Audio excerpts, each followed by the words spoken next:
गरुड़ पुराण में विस्तार से बताया गया है कि जब किसी व्यक्ति की मृत्यु होती है तो उसकी आत्मा को यमदूत अपने साथ यमलोक की ओर ले जाते हैं। वहां उसके जीवन के समस्त पुण्य और पाप कर्मों का लेखा जोखा तैयार किया जाता है। लेकिन विशेष बात यह है कि मृत्यु के 24 घंटे के अंदर वही यमदूत उस आत्मा को पुनः उसके घर वापस छोड़ देते हैं। पर क्यों लौटती है आत्मा उसी घर में जहां उसकी देह को विदा किया गया?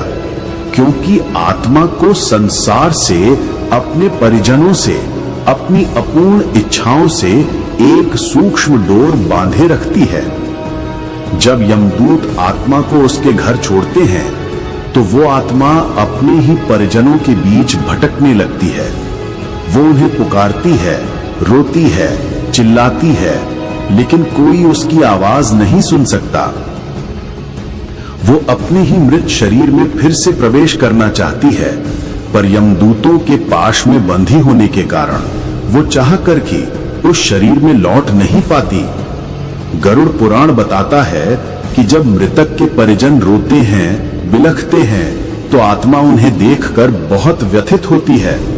वो भी रोती है, पर उसके आंसुओं को कोई देख नहीं सकता। वो चीखती है, मैं यही हूं, तुम्हारे पास, मुझे देखो, मुझे सुनो, लेकिन हम में से कोई भी उसकी पुकार को नहीं समझ पाता। बेबस आत्मा अपने जीवन के कर्मों को याद करके और ज्यादा पीड़ा से भर जाती है। अब प्रश्न उठता है कि जब आत्मा घर लौटती है तो क्या केवल दर्शन करने आती है? नहीं मित्रों, उसके आने के पीछे एक गहरा आध्यात्मिक रहस्य छिपा है।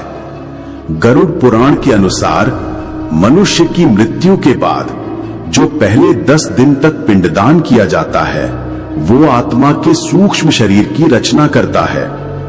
हर दिन का पिंडदान उसके शरीर के किसी न किसी अंग, इंद्रिय, ऊर्जा का निर्माण करता है और फिर 11वें और 12वें दिन किए गए पिंडदान से उस आत्मा को मांस और त्वचा मिलती है। यही उसका यात्रा योग्य सूक्ष्म शरीर कहलाता है, जिसके द्वारा आत्मा यमलोक की ओर बढ़ सकती है। 13वें दिन जो पिंडदान किया जाता है, वही आत्मा को वो शक्ति देता है जिससे वो यमलोक की ओर अपनी अंतिम यात्रा शुरू कर सके। इसलिए हिंदू धर्म में 13 दिन तक पिंडदान और श्राद्ध का विशेष महत्व बताया गया है, क्योंकि ये कर्म आत्मा को संसार से मुक्त करने में सहायक होते हैं। वरना वो आत्मा उसी घर में अटकी रह जाती है, भटकती है, पीड़ित होती है, असहाय होती है। लेकिन अब प्रश्न उठता है